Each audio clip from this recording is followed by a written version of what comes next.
নমস্কাৰ দৰ্শকসকল অনিতা আপুনি অন্তিম এপইন্টমেন্ট কেতিয়া লৈছিলে মোটামুটি 2 মাহৰ আগত এতিয়া মই গৰ্ভাৱস্থাৰ চতুৰ্থ মাহত আছো গৰ্ভাৱস্থাত নিয়মিত পৰীক্ষাৰ প্ৰয়োজন গৰ্ভাৱস্থাত পৰীক্ষণ সম্ভাৱ্য স্বাস্থ্য সমস্যাৰ এটা সুৰক্ষিত যত্ন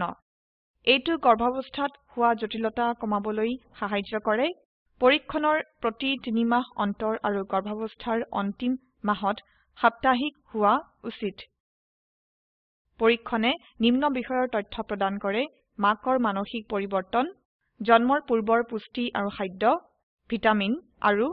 জৈৱ পৰিৱৰ্তন এই অৱস্থা মোৰ বাবে প্ৰথম হয় আৰু সেই মই এইবোৰৰ বাবে নতুন সেই মোৰ আৰু শিশুৰ ভাল যত্নৰ বাবে পৰামৰ্শ দিয়ক প্ৰিনেটাল হেল্থ কেয়াৰৰ স্পোকেন টিউটৰিয়েললৈ আপোনাক স্বাগতম ইয়াত গৰ্ভাৱস্থাত গৰ্ভৱতী মাকৰ স্বাস্থ্য সম্বন্ধীয় তথ্য সম্পৰ্কে আলোচনা কৰা হ'ব মাকৰ স্বাস্থ্য প্ৰথম আৰু সবতছে গুৰুত্বপূৰ্ণ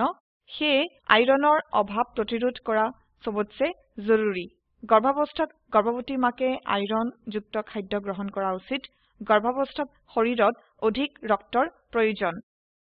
শিশুক অতিৰিক্ত ৰক্তৰ প্ৰয়োজন অনুযায়ী হিমোগ্লোবিন তৈয়াৰ কৰিবলৈ বেছি আইৰণ লোৱা দৰকাৰ আপুনি আইৰণ যুক্ত খাদ্য লোৱা দৰকাৰ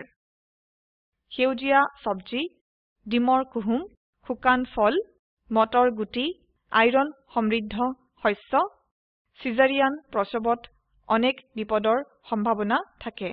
কৰ্তনৰ স্থানত সংক্ৰমণ আৰু ৰক্তক্ষয় হোৱাত এনিমিয়া হ'ব পাৰে গৰ্ভৱতী মহিলাৰ বাবে স্বাভাৱিক প্ৰসৱৰ চেষ্টা কৰা উচিত এইটো প্ৰসৱৰ পূৰ্বত সঠিক যত্ন আৰু স্বাস্থ্যৱান খাদ্য খালেহে সম্ভৱ হয় নিজৰ শক্তিৰ স্তৰ বৃদ্ধি কৰিবলৈ ভালমতে ব্যায়াম কৰা জৰুৰী ব্যায়াম কৰিলে পিঠিৰ সমস্যাবোৰত আৰাম পায় কোষ্ঠকাঠিন্য ঘটা কম হয় আৰু চাপো হ্ৰাস পায় এই মেচিনে কি কৰে এইটো সোনোগ্ৰাফি মেচিন এইটোৰ শিশুৰ স্বাস্থ্য আৰু বিকাশ নিৰীক্ষণ কৰিবলৈ ব্যৱহৃত হয় অনিতা শুই যাওক যাতে সোনোগ্ৰাফিৰ গুৰুত্ব প্ৰদৰ্শন কৰিবলৈ পাৰো সাধাৰণতে সোনোগ্ৰাফি গৰ্ভাৱস্থাৰ 20 সপ্তাহত সঞ্চালিত হয় নাৰী সুস্থ আছে কি নাই আৰু শিশু জৰায়ুৰ ভিতৰত সঠিকভাৱে বৃদ্ধি পাইছে কি নাই এইটো চিনাক্ত কৰিবলৈ ব্যৱহৃত হয় এইটোৱে শিশুৰ জন্মৰ সময়ত কম ওজন হোৱাৰ নিচিনা গুৰুত্বৰ সমস্যাবোৰক চিনাক্ত কৰিবলৈ সাহায্য কৰে লগতে গৰ্ভপাত আৰু গৰ্ভপাত প্ৰতিৰোধ কৰিবলৈও সাহায্য কৰে গৰ্ভাৱস্থাত নিম্নলিখিত জিন্সবোৰ গুৰুত্বপূৰ্ণ নিয়মিত পৰীক্ষণ সোনোগ্ৰাফিৰ গুৰুত্ব আইৰণৰ অভাৱ প্ৰতিৰোধ আৰু সঠিক পুষ্টি সিজাৰিয়ান প্ৰসৱৰ তথ্য ব্যায়ামৰ গুৰুত্ব এই তথ্য দিয়াৰ বাবে ডাক্তৰক ধন্যবাদ জনাও সেই তাৰ নিৰ্দেশাৱলী অনুসৰণ কৰিম গৰ্ভাৱস্থাত ভাল যত্ন লোৱাৰ বাবে আপোনাৰ ওপৰত গৰ্বিত এই কাৰণে মা আৰু শিশু উভয়ে সুস্থ আৰু সুখী হয়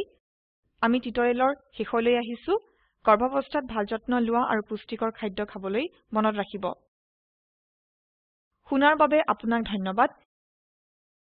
এই লিংকত উপলব্ধ ভিডিঅটো চাওক এইটোৱে প্ৰকল্পক সংক্ষেপে বুজায় যদি আপোনাৰ বেণ্ডৱিডথ ভাল নহয় তেনেহলে ইয়াক ডাউনলোড কৰিও চাব পাৰে স্পোকেন টিউটৰিয়েল প্ৰকল্প দলে স্পোকেন টিউটৰিয়েল ব্যৱহাৰ কৰি কৰ্মশালাৰ আয়োজন কৰে যি অনলাইন পৰীক্ষা পাছ কৰে সিহঁতক প্ৰশংসাপত্ৰও দিয়া হয় আৰু বিস্তাৰিত জনাৰ বাবে contact@spoken-tutorial.org যোগাযোগ কৰক স্পোকেন টিউটৰিয়েল প্ৰকল্প টক টু টিচাৰ প্ৰকল্পৰ অংশবিশেষ ই ভাৰত চৰকাৰৰ MHRDৰ ICTৰ মাধ্যমেৰে ৰাষ্ট্ৰীয় শিক্ষা মিছনৰ দ্বাৰা সমৰ্থিত হয় এই বিষয়ত বিস্তাৰিত তথ্য এই লিংকত প্ৰাপ্তিসাধ্য